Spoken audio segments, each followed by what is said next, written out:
Hello everyone, I've got some more URs for you today. This time, battleships.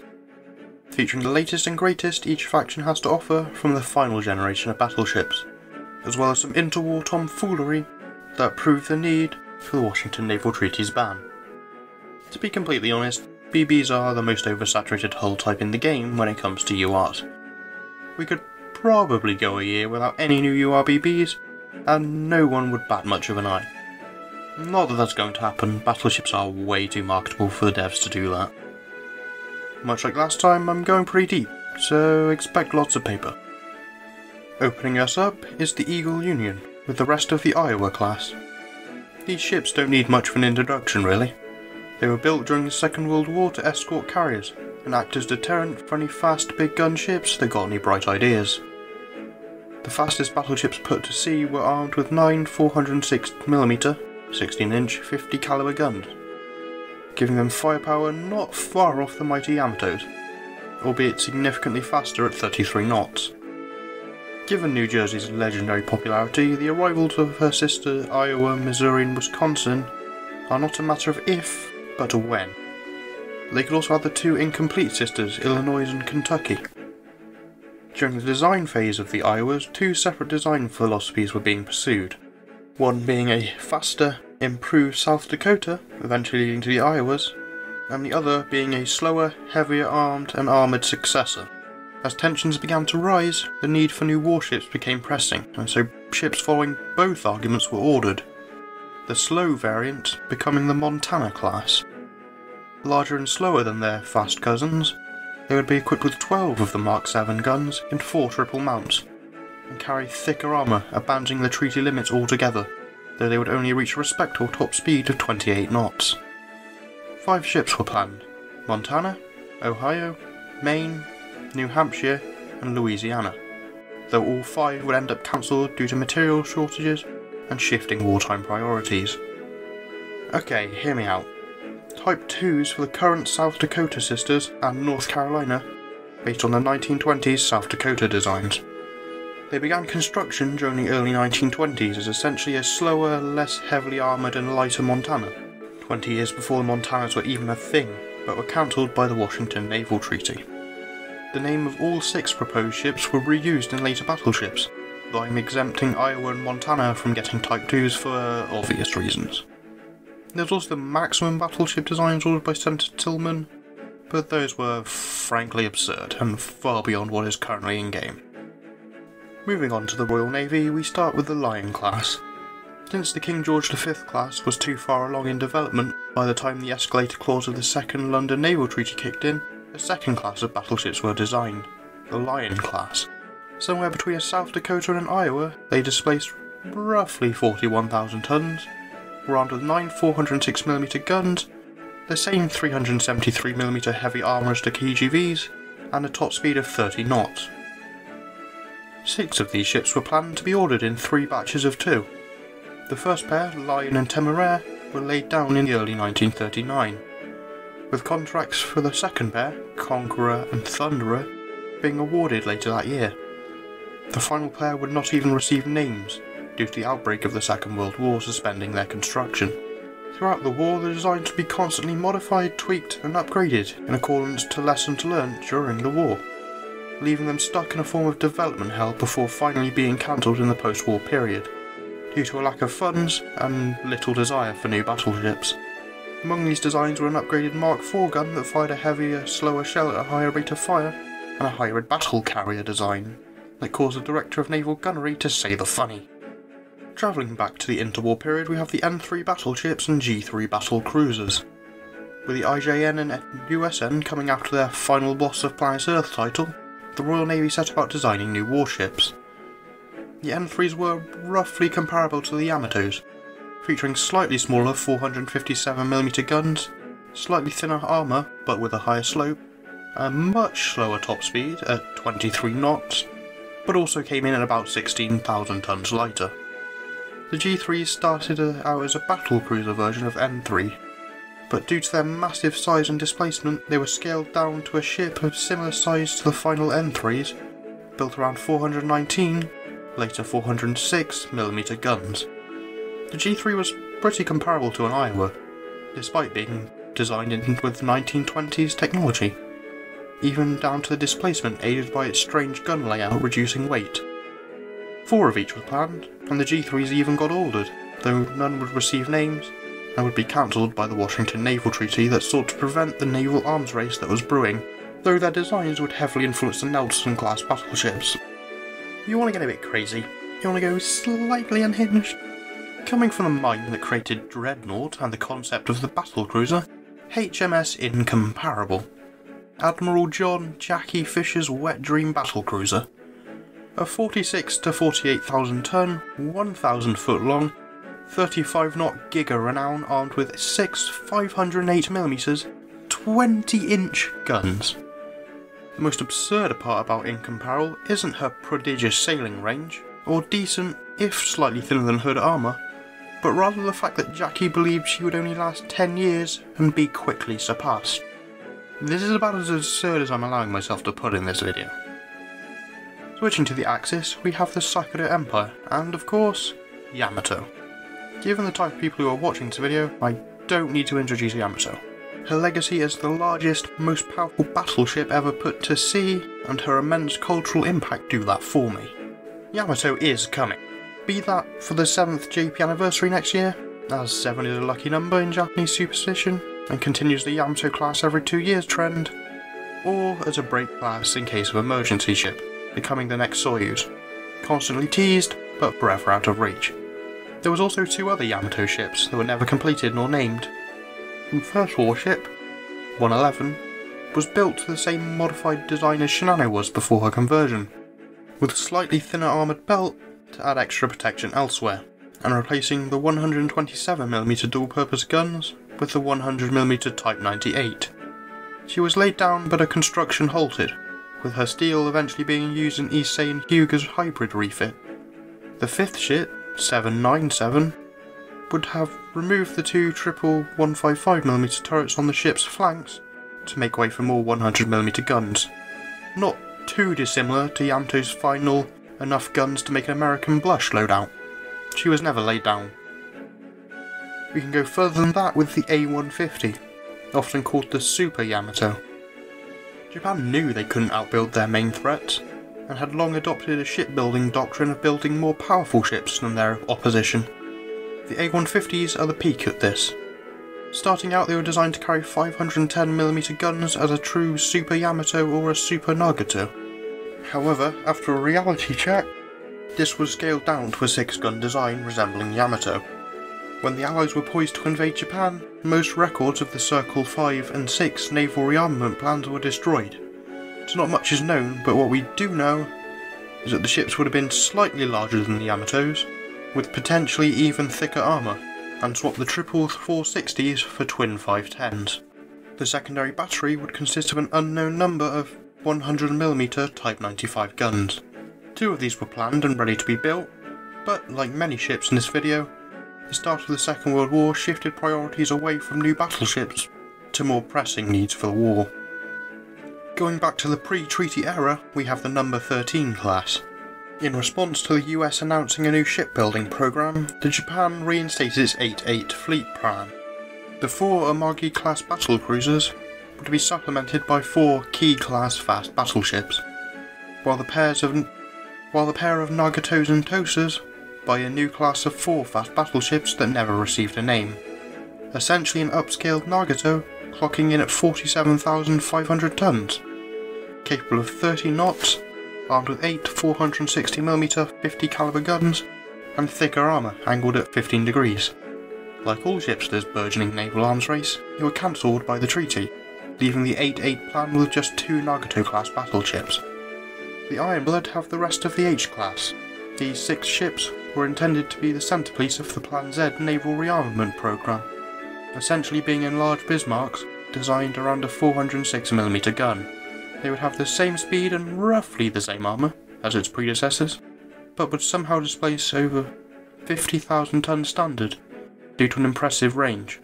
Only 2 were laid down and given unofficial names: Ulrich von Hutten, who was already in the game, and Gotz von Berlichschlegen, but once again they were postponed by the war. During the war, the designs were revised, improving their protection, AA firepower, reboring the guns to 420mm, and increasing their size and displacement. The plan was to restart construction after Germany had won the war. However, them losing, and the obsolescence of battleships led to them getting cancelled. Also, once design work had concluded, the man himself asked for further larger designs, because dictators always have to have the biggest and bestest anythings, eventually leading to a 131,000 ton monstrosity that had no chance of actually being built, and no real interest in it. I'm only bringing this up because of how obscene it is and its weird soft spot I have for it. Further back is the GK-5041 design. Following the Battle of Jutland, Germany began applying lessons learned from the battle into future capital ships. By 1918, these include a number of large combat ships, attempting to consolidate battleship and battle cruisers into a single fast battleship. GK-5041 was the largest of these designs at 50,000 tons. Like most other German battlecruisers, she would have her high 30-knot speed, as well as be well protected, but would still carry a main battery competitive to its rivals, of 4 twin 420mm guns. The project would end up being discarded for, at the time, more practical dedicated battleship and battlecruiser designs, eventually leading to the L-20E Alpha design, who would never go beyond the drawing board thanks to the Treaty of Versailles, forcing German demilitarization. With the major factions done, we can move on to the Irish Orthodoxy, opening with the Alsace class. Prior to the Second World War, French intelligence discovered the existence of the H-class and suddenly became interested in laying down new battleships. 3 designs were proposed. The first and smallest, at 40,000 tons, would be armed with 9 of the 380mm guns found on the preceding Richelieus, sail at a top speed of 31 knots and be protected by armour slightly thicker than Richelieu. The second was larger at 42,500 tons and armed with 406mm guns, however the speed and protection remained the same. The third, and largest, would go back down to the 380s, but would use the same quadruple turrets as the Richelieu class, culminating in a 45,000 ton, 12 gun ship with a faster 32 knot speed and slightly thicker armour than the other designs. There's actually a bit of controversy surrounding whether design 1 or 3 would have been pursued. It's almost unanimously agreed that design 2 would be scrapped, as no work on a 406mm gun had been done, and would have added a 4th battleship caliber gun to the Marine Nationale.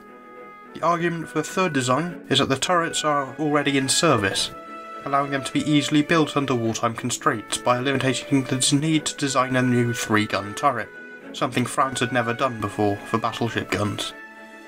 The first is often seen as the most likely, as the smaller Richelieus already strained French shipbuilding capabilities, and the smallest design would need the least modifications to naval infrastructure, though I can see the devs making a beeline for the 12-gun design as a UR. Despite 4 names being put forth, Alsace, Normandy, Flandre and Bourgogne, only 2 ships were planned. Perhaps 2 more would be ordered in later years after France found out there were more than 2 H-class planned. Either way, it makes no difference. The fall of France halted any further battleship work, and only a maximum of 3 could be implemented in-game anyway, unless Flandre gets a Type 2. I hate that I'm even going to suggest this, but John Bart 2. I would much rather this be a retrofit instead of a Type 2, but I've got to cover my bases. Following her defeat in Casablanca, her captain would defect to the Allies. She would receive preliminary repairs and spend the rest of the war as a training ship. During and after the war, a few conversion proposals were floated around, including a hybrid battle carrier, but none would go anywhere, and she would instead receive a heavily upgraded AA and sensor suite as part of her final completion. Her career was uneventful, and any future plans to refit her with missiles fell through, leading to her scrapping in the 1970s. That's all the French really have, to be honest. There was a 450mm gun that was supposed to be mounted on a 40,000 ton hull during the interwar period, but not much else is known. There was also a 431mm gun from 1939, but that was never part of any future projects, thanks to France's occupation. The first candidate for the Northern Parliament is Sovietsky Soyuz. This is another that's just here to cover my bases. I don't really see her being a UR. Her sisters are all SRs, and the only thing she has over them is being the only one to surpass 20% completion. Sure, she's the leader of the Northern Parliament, who has made numerous plot appearances, but that doesn't guarantee UR status. I know there's a handful of people who are expecting her to be a UR, which is primarily the reason I've put her here, and who knows, it may be possible, even if I don't think it will happen. On to something more likely. Project 24. Initially, the Project 24 battleship started out as an iteration on the preceding Sovietsky-Soyuz class, seeking to improve its torpedo defences among a number of other things. As the war came to a close, the Soviet Union turned its sight towards other enemies and began redesigning the Project 24BB to combat the exaggerated Iowa stats and the existence of the Montanas. Initially, it was believed that a 9-gun, 457mm main battery would be needed to provide sufficient firepower, but following an inquiry as to why the ships were so large, this was reduced to 406mm. The end result was a pair of battleships that were essentially Super Soyuzes, that displaced around 75,000 tons. Fatter than her predecessors and heavier armoured, with raw thickness only being potentially rivalled by the A-150s. In 1950, design work was halted as it believed they were World War II ships that didn't take into account technological advances since then. In 1953 they were definitively cancelled in favour of other, more practical ships following the death of Stalin, whose desire for a powerful navy built around big gun warships made him the battleship's biggest supporter. And you don't really tell Stalin no, do you? The Sardinia Empire doesn't have to sit this one out like they did last time, thanks to the UP-41. Technically, UP-41 is a watered-down derivative design of the actual next battleship sold to the Soviets, but I need something to call it. In the mid-1930s, Italy began drawing up designs for an oceanic successor to the Littorios, featuring 9 406mm 50 caliber guns, thickened armour and 32 knot top speed, all on a 42,000 to 45,000 ton hull. Basically an Italian Iowa. These ships were put forward a number of times for shipbuilding plans, and while some in the Regia Marina liked them, they would not be built. Even the third time they were put forward, in the 1939 plan, where they had the best chance of getting built, rising tensions in Europe and material shortages put the plan in a half state, where some ships would get built but others not. The battleships were never ruled out, but also never got built due to the war and Italy's temporary ban on large warships following their defeat. Marco Polo is based on this design, so perhaps Marco Polo New is something that could be in the future. She is currently in a coma, and all UR Type 2s so far have spent significant time in intensive care. Or dead. Going back to the early 1920s is a battlecruiser designed by naval engineer Ferdinando Cassione. This ship would carry 8 456mm guns in 4 twins, sail as fast as 35 to 40 knots, have belt armour in some areas as thick as 456mm, and somehow fit all this into a 45,000 ton hull. The engines were in a unique double-stacked layout with the boilers directly above the turbines, and the armoured belt's thickness would taper to 350, then 150mm as it went up, in order to further save weight. The rest of the ship would have been moderately protected and feature a unique torpedo defence, void bulges with vents that would allow explosive gases to pass up and out of the ship near the funnel. No work on actually building the ship was done, it was purely a design by a naval engineer. Not they would have been able to anyway, thanks to the Washington Naval Treaty. Even further back, General Ferrati was also drawing up a number of battleship designs, this time built around a quadruple mount for 381mm guns. Of note are the D and G series. The D series are all mid-sized designs, drawn around 3 of these quadruple turrets like a weird Italian Alsace. Speed was fairly modest at 25 to 27 knots, and armour similar to the Littorios. The G series are the big ones, armed with 16 guns in 4 quads, 2 fore and 2 aft. Their speed and protection are the same as the Ds, but are naturally larger to accommodate the extra armament. These ships had a very optimistic displacement of around 33,000 and 37,000 tons respectively.